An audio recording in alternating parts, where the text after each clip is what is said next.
This is a full breakdown of the proposed Washington Township Board of Education budget for fiscal year 2026 to 2027.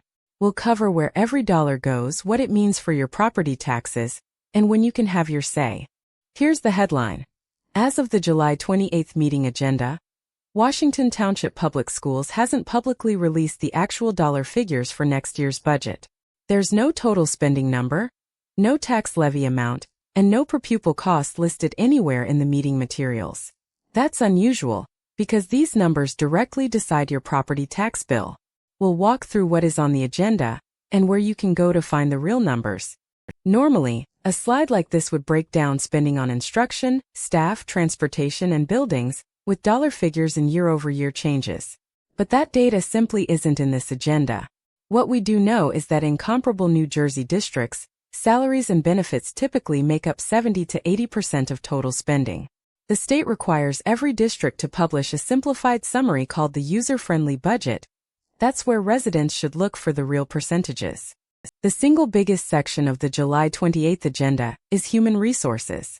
It includes a long list of staff appointments, resignations, retirements, and leaves of absence, plus positions like substitute bus drivers, substitute nurses, and extended school year staff. There's also a line called Salary Adjustment Corrections for 2026 to 2027, suggesting some compensation numbers are still being finalized.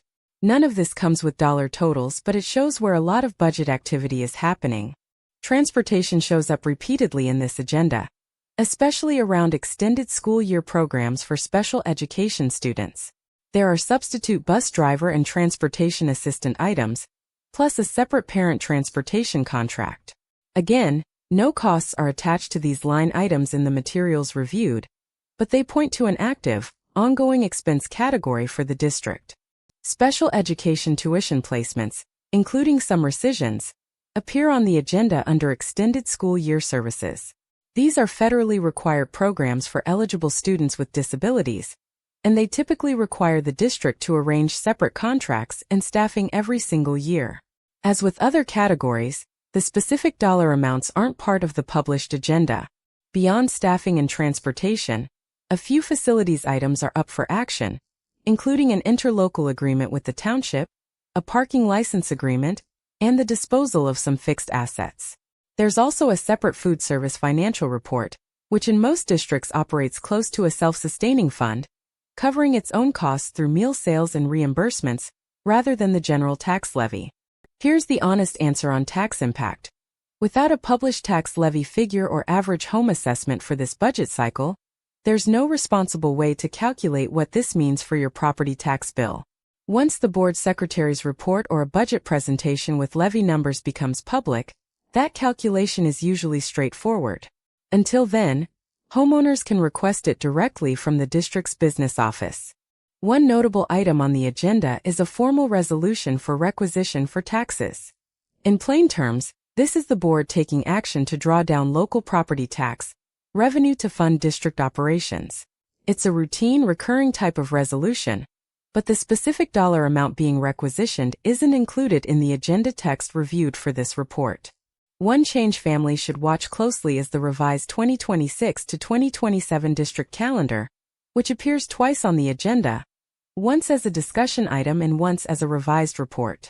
This will affect school start dates, holiday breaks, and early dismissal days for the coming year. Since it shows up in two separate spots, it appears to still be an active revision as of this meeting. Here's an important wrinkle. In New Jersey, most school budgets for the coming year are actually adopted in the spring, months before the fiscal year starts in July. That means this district's 2026 to 2027 budget may have already received initial approval earlier this year. But no spring hearing date or adoption resolution number was included in the materials reviewed, so that still needs to be confirmed directly with the district. The Board of Education's regular session is scheduled for July 28, 2026. There's no separate, dedicated public budget hearing listed on this particular agenda. Instead, routine finance items like the board secretary's report and tax requisition resolution will be handled as part of normal business. However, the agenda does include two separate, open to the public comment periods, giving residents a direct chance to ask questions. If you want to weigh in, the July 28, 2026 regular session offers 2 open to the public comment periods, one in the middle of the meeting and one near the end. Before you go, consider requesting the board secretary's report, treasurer's report, and user-friendly budget from the business office so you can review real numbers ahead of time. And if you can't attend in person, you can contact the board secretary or superintendent's office to submit written comment for the record. That's the full budget breakdown. The complete written deep dive is available free at New Jersey Washington Town GTL, substack.com. Subscribe so you never miss an update. And if you find this useful, a small donation at ko-fi.com/govthroline helps keep this reporting free and independent.